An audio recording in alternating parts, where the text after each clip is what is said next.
घरच्यांनी लग्न तर ठरवलंय माझं, पण मी मुलगा आणि मुलाच्या घरची परिस्थिती बघितल्याशिवाय लग्नाला हो म्हणणार नाही. नाहीतर काय, आता मी जर बोलली असते ना घरच्यांना की मला मुलाच्या घरी घेऊन चला, मला बघायचंय, तर कोणीच ऐकलं नसतं. म्हणून मला तसं गपचूप जावं लागतंय. पण काही हरकत नाही, आयुष्यभराचा प्रश्न आहे ना. मुलाला तर भेटतच पाहिजे आणि त्याचं घर पण बघितलंच पाहिजे.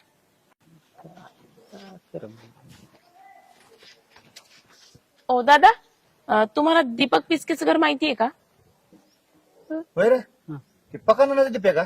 नाही नाही नाही, पकांनाचं नाही. मग अरे ते तात्याचा दीप नाही वय, हे अलीकडचं घर तात्याचा. ते होय, हा, तात्याचं हा, होय. ते तात्याचं. मग ते सांगतात ना. हा हे टायले आहे का नाही पुढे मॅडम, हा, तिथून आतमध्ये जायचं आणि खालीच घर आहे बघा त्यांचं. बरं हा, बरं, इथंच खालीच आहे. हा. चालतंय ना. पिचकेच ना? पण ऐका की, हा, ती जाता नीट जावा बरं का, पुढे कुत्रे आहे ती. हो ठीक आहे. आवाज द्या कोणाला तरी, नाहीतर कुत्री चावकी आहे ती. हा, चालतंय. धन्यवाद. Okay okay. हा, हो मॅडम, का मग सोडा येऊ तुम्हाला तिथे? नाही नाही नाही, जाते व्यवस्थित. मग व्यवस्थित जावा, कुत्रे येते. हो हो, धन्यवाद. कुणी आहे का घरी?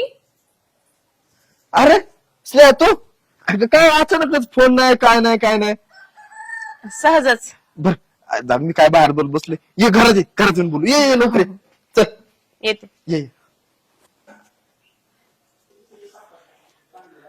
घर छान आहे. हा, हा आता जस्ट नवीन बांधलंय, 1 महिना 1.5 महिना झालाय. बस मी पाणी घेऊन आलो. हा? होय. घर तर छान आहे, पण बाकीचे कसे ते पण बघितले पाहिजे नाही.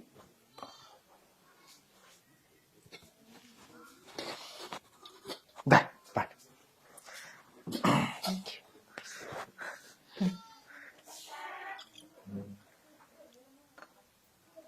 बाकी काय घर शोधायला काय त्याला टाइम झाला? नाही नाही, आले व्यवस्थित. हा. काय मग बाकी कोण असतं इथे अजून? बाकी तसं कोणच नसते, कारण मला पण जॉब आहे हा, आणि जॉबमुळे मला काय घराकडे जास्त लक्ष देणं होत नाही, त्यामुळे मी पण कमीच येतो इथं. बरं बरं. असं आहे. मग आई बाबा कुठे राहतात? आहे बाबा, आता आता तुम्हाला जसं म्हणलं, मला चांगला जॉब आहे, चांगला महत्वाचा आणि मोठा पगाराचा जॉब आहे.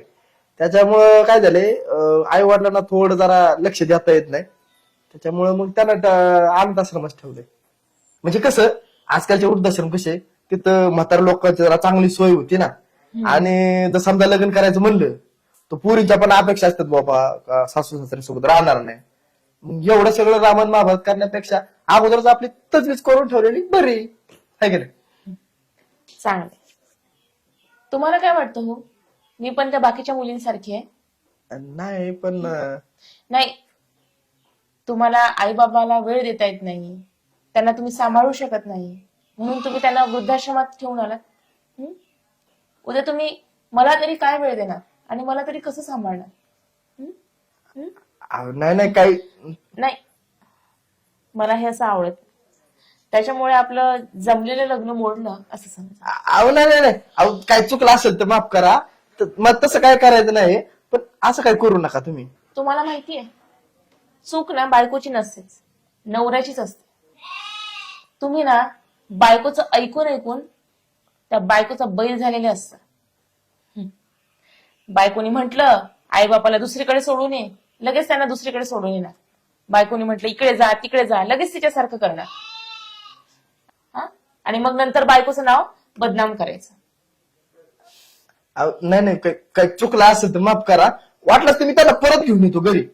काही गरज नाही. तुम्ही असताना वृद्धाश्रमात ठेवून आलात का? तुमच्या बायकोला आवडणार नाही आवडणार म्हणून. उद्या आपल्या मुलांनी आपल्याला वृद्धाश्रमात ठेवलं तर तुम्ही काय करणार? त्यांनी जर आपल्यासोबत असंच वागलं तर काय करणार आहात तुम्ही?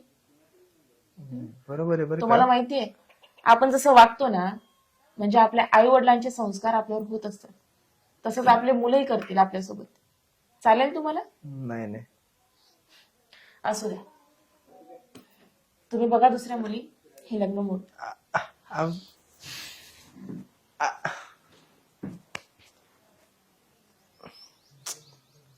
काय नेमकं करावं आता.